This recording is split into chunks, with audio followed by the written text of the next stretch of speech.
The N family with their 6 children moved to Houston, Texas in 1978 as Cambodian refugees from the Vietnam War. Their youngest son, Vanna, was only 3. Growing up, Vanna found America was less a place of refuge and more a place of fear. Things were rough because we didn't understand the language.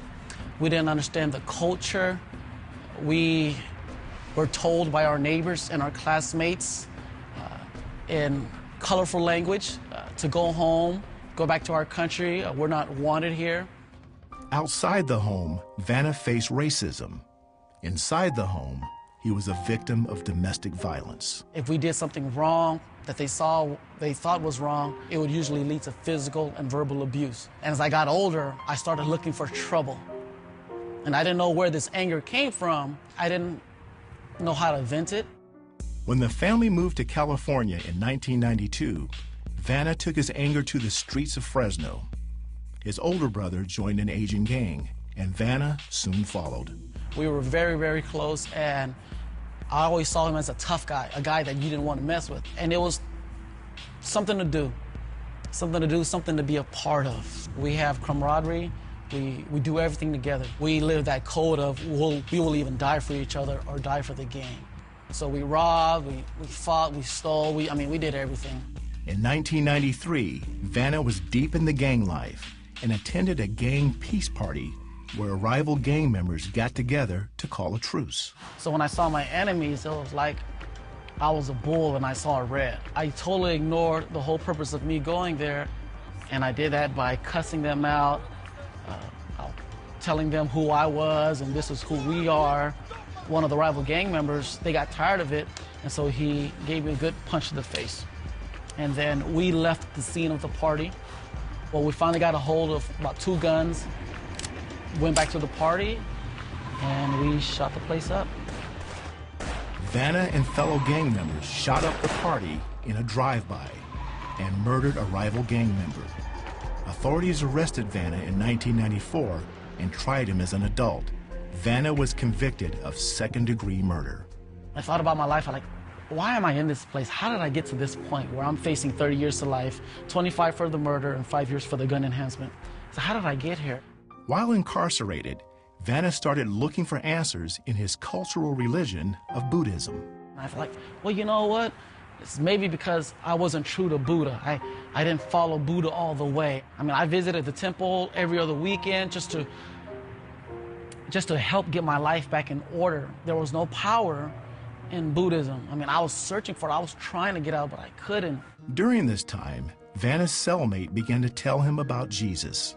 Well, the guy's name was Gabriel de Herrera, and he knew at the time that I was searching for peace, and he just told me about the love of God. And I told him about Buddha. And so we would have these religious dialogues. He would just tell me about how Jesus came on the cross to die for me, and how by him being the perfect sacrifice, he is able to forgive the sins of the world. And so that stuck out to me.